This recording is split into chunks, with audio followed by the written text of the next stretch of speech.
బాజీ గారు అడుగుదాము. ఒక్క నిమిషం సార్, రజనీ గారు జాయిన్ అయ్యారు. రజనీ గారితో మాట్లాడిన తర్వాత మళ్ళీ వస్తాను మీ దగ్గరికి.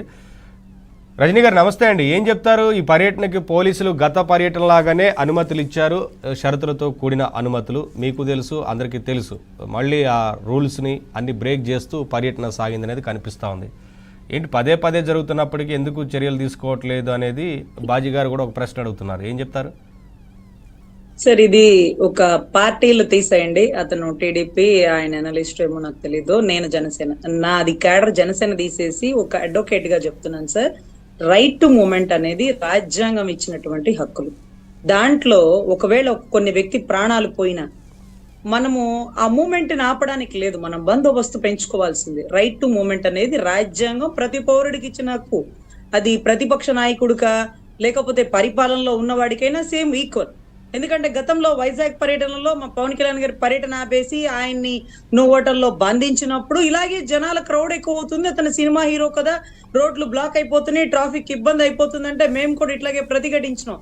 మీరెవరు మా మూవ్మెంట్ ఆపడానికని. కరెంట్ ఆపేస్తే ఫోన్ టార్చ్ పెట్టి ఓపెన్ చేపించి చూపించి వాకింగ్ అనేది జరిగింది, అక్కడ నడక జరిగింది. సో గతంలో కూడా చంద్రబాబు గారిని కూడా ఎయిర్పోర్ట్ లో ఆపేస్తే ఆయన అక్కడే కూర్చున్నారు. దాని గురించి అప్పట్లో వైజాగ్ డీజీపీ సైతం కూడా, వైజాగ్ సిపి అనుకుంటాడు, ఆయన కూడా ఇబ్బంది పడిన పరిస్థితులు, హైకోర్టుకి తిప్పించిన పరిస్థితులు ఉన్నాయి. మీరు చంద్రబాబు గారిని ప్రాణాలు పోయినాయి, ఇవన్నీ కూడా పర్యటనలోనే పోయినాయి, టీడీపీ వారి పర్యటనలోనే పోయినాయి అని చెప్పి అప్పట్లో జీవో నెంబర్ 1 అర్ధరాత్రులు జీవోలు సృష్టించి హైకోర్టు సాక్షిగా బయటకు తీసుకొచ్చిన పాపానికి ఆ రోజు ప్రతిపక్ష నాయకులు ఒక్కరు కూడా రోడ్డు మీదకి తిరగనీయకుండా, ఈవెందో పాపం లోకేష్ గారు అయితే కుర్చీ మీద నుంచొని మైకుతో మాట్లాడితే కుర్చీ తీసేసి మైక్ లాగేసిన తరుణాలు గుర్తున్నాయండి. సో ఒక ఘటన జరగగానే అవతలోడి హక్కుని మనం హరించడానికి మనకు అధికారం లేదండి. అది చట్టం ఇవ్వాల, రాజ్యాంగం ఇవ్వాల. అక్కడ ఎంత మంది ప్రాణాలు పోయినప్పటికీ మీరు బందోబస్తు పెంచుకోవాలా.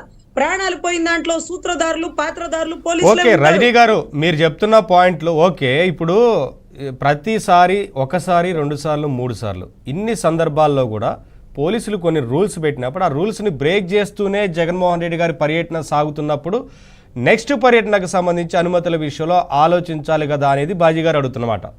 లేదండి, ఆలోచించాలేమో కానీ, రూల్స్ పెట్టాలేమో కానీ, ఆయన నడకని మనకి ఆపే శక్తి లేదండి, మన రాజ్యాంగానికి లేదు. ఒకవేళ మనం పోలీస్ బలం ఉందని ఆపితే మళ్ళీ ఆయన హైకోర్టుకి వెళ్ళి నా రైట్ టు మూమెంట్ అంటాడు, మళ్ళీ వస్తారు. ఎందుకంటే అమరావతి రాజధాని రైతులు. బాజీ గారు ఏదో అడుగుతున్నారు, చెప్పండి. బాజీ గారు చెప్పండి. చెప్పండి సార్. రజనీ గారు, ఒక ప్రశ్న నాది. మీరు ఏమంటారంటే బందోబస్తు పెంచుకోవాలే కానీ మనం ఏం చేయలేమంటున్నారు. అంటే ప్రాణాలు తీస్తున్న జనాన్ని, అంటే ఇప్పుడు మన సింగయ్య ప్రాణం పోయింది, ఇంకొక అతను పోయింది ఆయన పర్యటన కారణంగా.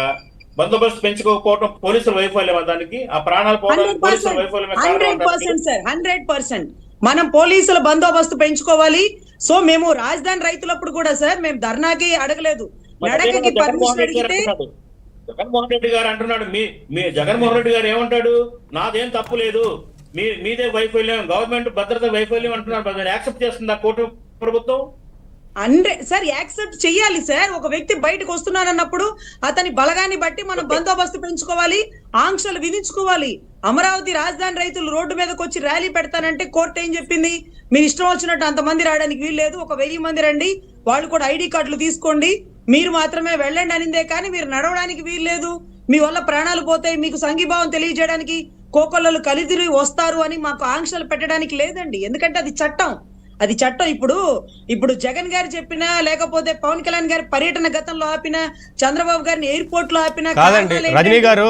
రజనీ గారు ఇన్ని పర్యటనలో ఇన్ని జగన్మోహన్ రెడ్డి గారు ఇన్ని రూల్స్ ని బ్రేక్ చేస్తూ ముందేమో ఓకే షరతులతో కూడిన అనుమతులు ఇచ్చినప్పటికీ అలానే వెళ్తామని చెప్పి నిబంధనలకు విరుద్ధంగా వ్యవహరిస్తున్నప్పుడు ఎందుకు చర్యలు తీసుకోరు? ఎక్కడ తీసుకోవద్దు అనేది ఉందా?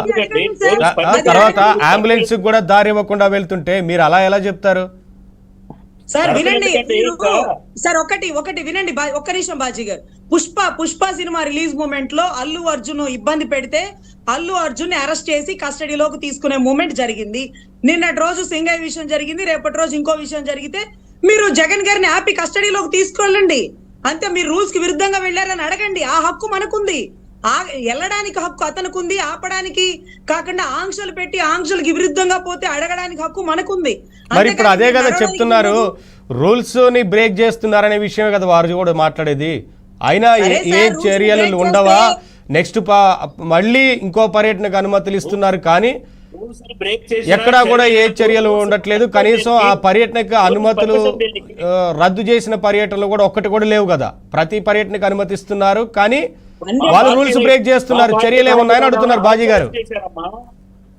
అదే సార్ ఇప్పుడు సందర్శించడానికి మా పార్టీ నాయకులు ప్రయత్నిస్తే పోలీసులు బయటికి వెళ్ళలేకుండా హౌస్ అరెస్ట్ చేశారు, మా కార్యకర్తల్ని అడ్డుకున్నారు.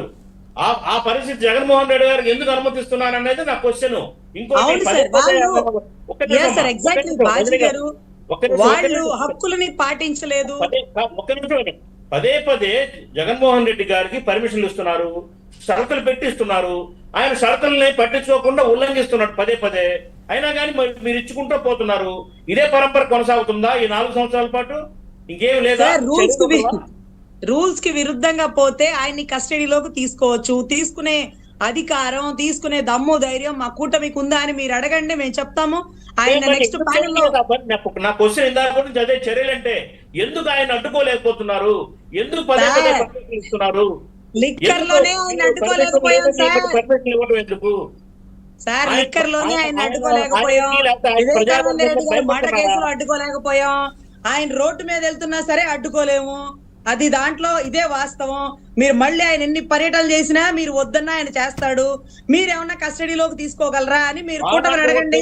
ప్రణాళికలు పెట్టుకున్నారమ్మా, వారానికి ఒకటి చేయడానికి ప్రణాళికలు పెట్టుకున్నారు వాళ్ళు ఈ 4 సంవత్సరాల పాటు. ఇంకా ప్రజలు సాధారణ జీవితానికి, జనజీవనానికి విఘాతం కలుగుతుంది.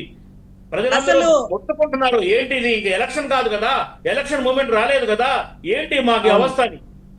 ఈ ప్రజలు